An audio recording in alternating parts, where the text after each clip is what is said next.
ఓం శ్రీ గురుభ్యో నమః. భగవద్భక్తులందరికీ హృదయపూర్వక నమస్కారాలు. మన పెద్దలు త్రికరణ శుద్ధిగా పనిచేయండి అని చెప్తారు. త్రికరణ శుద్ధిగా ఉండండి అని చెప్తారు. మరి త్రికరణ శుద్ధి అంటే ఏంటో తెలుసుకుందాం. ముందుగా త్రికరణాలు అంటే ఏమిటి? త్రికరణాలు అంటే 3 పనిముట్లు. కరణం అంటే పని చేసేవి. ఏంటి మరి అవి? మనస్సు, వాక్కు, శరీరం. మనస్సు లోపల ఎప్పుడైతే ధార్మికమైన ధర్మయుక్తమైన ఆలోచనలు ఎప్పుడైతే వస్తాయో అప్పుడు ఆ ధర్మయుక్తమైన ఆలోచన వాక్ రూపేణ, శబ్ద రూపేణ, వైఖరి వాక్గా, మాట రూపకంగా బహిర్గతం అవుతుంది.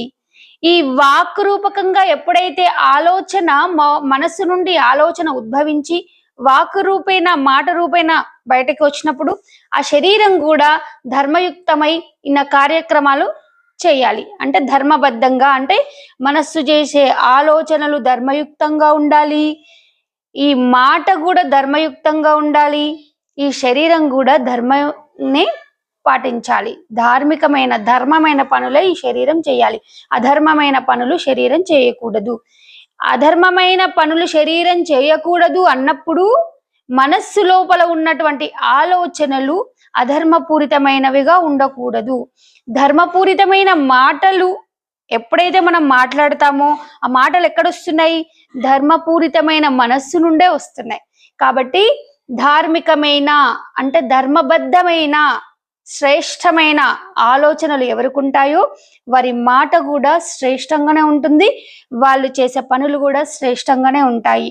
అంటే శరీరంతో చేసే ప్రతి పనులు, ప్రతి క్రియ, ప్రతి కర్మ శ్రేష్టంగానే ఉంటుంది అని దీని అర్థం. కాబట్టి ప్రతి ఒక్కరూ త్రికరణ శుద్ధిగా, అంటే మనస్సుతో, మాటతో, ఈ శరీరంతో చేసే క్రియలు ఎప్పుడైతే ధర్మయుక్తంగా శ్రేష్టమై ఉంటాయో వారిని త్రికరణ శుద్ధిగా ఉన్నవారు అంటారు.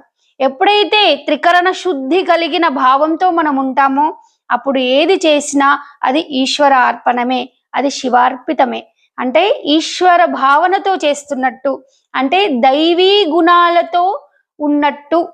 లేదా మనస్సులో ఎప్పుడైతే అధర్మపూరితమైన ఆలోచనలు వచ్చినప్పుడు, ఆ ఆలోచనకు అనుగుణంగా వాక్, ఆ మాట వచ్చినప్పుడు ఆ శరీరము అధర్మపూరితమైన కార్యక్రమాలు చేస్తుంది.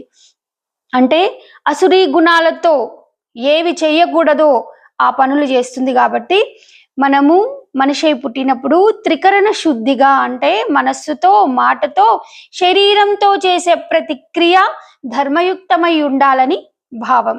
అందరికీ జై గురు. సర్వేజన సుఖినో భవంతు.